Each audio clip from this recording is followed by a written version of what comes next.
कि cyber fraud के भी दो एस्पेक्ट हैं। सबसे पहली बात तो साइबर फ्रॉड में है प्रिवेंशन।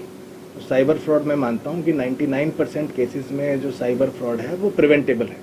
अगर जिसके साथ साइबर फ्रॉड घटित हो रहा है वो अवेयर है, उसको सभी प्रकार की मोडस ऑपरेंडी पता है कि आजकल इस प्रकार से फ्रॉड हो सकता है। अगर उसे पता है तो वो साइबर ठगों के जाल में नहीं फंसेगा। तो सबसे पहले ऑलरेडी इसमें मिनिस्ट्री ऑफ होम अफेयर्स की तरफ से भी, जैसे आपको पता है कि जब कॉल बजता है तो पहले एक सूचना सबको सुनाई देती है कि भाई क्या क्या आजकल मोडस ऑपरेंडी चल रहे हैं।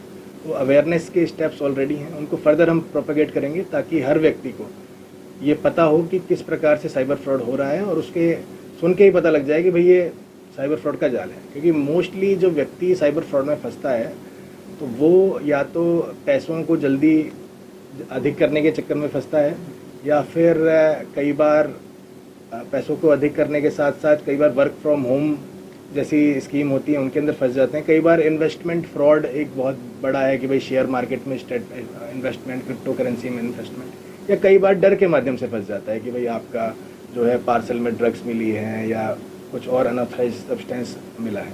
तो ये मुख्य चीज़ें हैं कि भाई एक तो जल्दी अमीर बनने की चाहत में या फिर डर में। तो इसकी अवेयरनेस अगर हमारा हर आदमी तक पहुंचा दे तो 99% फ्रॉड प्रिवेंट हो सकता है। तो एक एस्पेक्ट तो ये रहेगा कि किस प्रकार से लोगों को अवेयर किया जाए। सेकंड एस्पेक्ट है कि जो जिनके साथ ठगी हो गई है उनका पैसा कैसे बचाया जाए और साइबर ठगों को की धरपकड़ कैसे की जाए। तो पैसा उनका बचाने के लिए ऑलरेडी 1930 नंबर अब सभी को लगभग पता है, जिसको नहीं पता उसको और अवेयर कर दिया जाएगा। तो 1930 में ऑलरेडी एक सिस्टम है कि अगर आप टाइमली रिपोर्ट कर देते हैं तो आपकी सूचना, आपके अकाउंट की सूचना और पैसा जिन अकाउंट में गया है अगर वो बाहर नहीं निकला है तो वहीं मौके पे फ्रीज हो जाता है।